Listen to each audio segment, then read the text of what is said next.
বৈশাখের তীব্র গরমে নাভিশ্বাস উঠেছে দেশের জনজীবনে।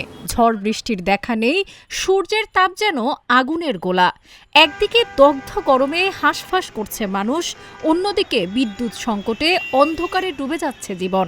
তাপপ্রবাহ আর লোডশেডিং মিলিয়ে পরিস্থিতি এখন চরম ভোগান্তির। বর্তমানে দেশের ২৩টি জেলা তাপপ্রবাহের কবলে। এর মধ্যে রাজশাহীর ওপর দিয়ে বয়ে যাচ্ছে তীব্র তাপপ্রবাহ, যেখানে বুধবার তাপমাত্রা পৌঁছেছে ৪০ ডিগ্রি সেলসিয়াসে। অন্য জেলাগুলোতেও তাপমাত্রা ৩৫ থেকে ৩৮ ডিগ্রির মধ্যে ওঠানামা করছে।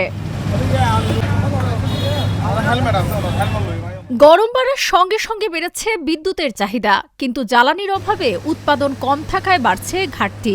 বিদ্যুৎ উন্নয়ন বোর্ড ও পাওয়ার গ্রিডের তথ্য অনুযায়ী মঙ্গলবার রাত ১২টায় সর্বোচ্চ লোডশেডিং ছিল ২,১৬৮ মেগাওয়াট, দিনে ছিল ২,০০০ মেগাওয়াট। বুধবার দিনে তা বেড়ে দাঁড়ায় প্রায় ২,৫০০ মেগাওয়াট। তবে পল্লী বিদ্যুতায়ন বোর্ড বলছে একই সময়ে তাদের ঘাটতি ছিল ৩,৩৫০ মেগাওয়াট, যা তথ্যের অমিল তুলে ধরে।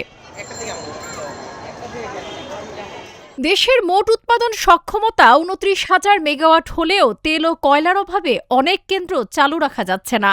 আমদানির ১,৬০০ মেগাওয়াট কেন্দ্রের একটি ইউনিট বন্ধ থাকায় উৎপাদন প্রায় অর্ধেকে নেমেছে। চাহিদা উঠতে পারে ১৮,৫০০ মেগাওয়াটে, তবে এখনও সর্বোচ্চ উঠেছে ১৬,৫০০। সবচেয়ে বেশি ভুগছে গ্রামাঞ্চল, যেখানে দিনে ৮ থেকে ১০ ঘন্টা পর্যন্ত লোডশেডিং হচ্ছে। ময়মনসিংহ, রংপুর ও খুলনায় বিদ্যুৎ সরবরাহ ৩৫ থেকে ৪৮% পর্যন্ত কমে গেছে। এতে পড়াশোনা ও কৃষিকাজ ব্যাহত হচ্ছে। এদিকে আবহাওয়া অধিদপ্তর জানিয়েছে পরিস্থিতির উন্নতির সম্ভাবনা আপাতত নেই, বরং গরম আরও বাড়তে পারে। বৃহস্পতিবার ময়মনসিংহ ও সিলেট বিভাগের ২-১ জায়গায় দমকা হাওয়া ও বজ্রসহ বৃষ্টির সম্ভাবনা থাকলেও দেশের বেশিরভাগ অঞ্চলে আবহাওয়া শুষ্ক থাকতে পারে। রাজশাহী ছাড়াও খুলনা বিভাগ এবং ঢাকা, টাঙ্গাইল সহ বিভিন্ন জেলায় মৃদু থেকে মাঝারি তাপপ্রবাহ অব্যাহত রয়েছে। শুক্রবারও এই পরিস্থিতি থাকতে পারে, তবে ২৫শে এপ্রিল কিছু এলাকায় বৃষ্টির সম্ভাবনা রয়েছে।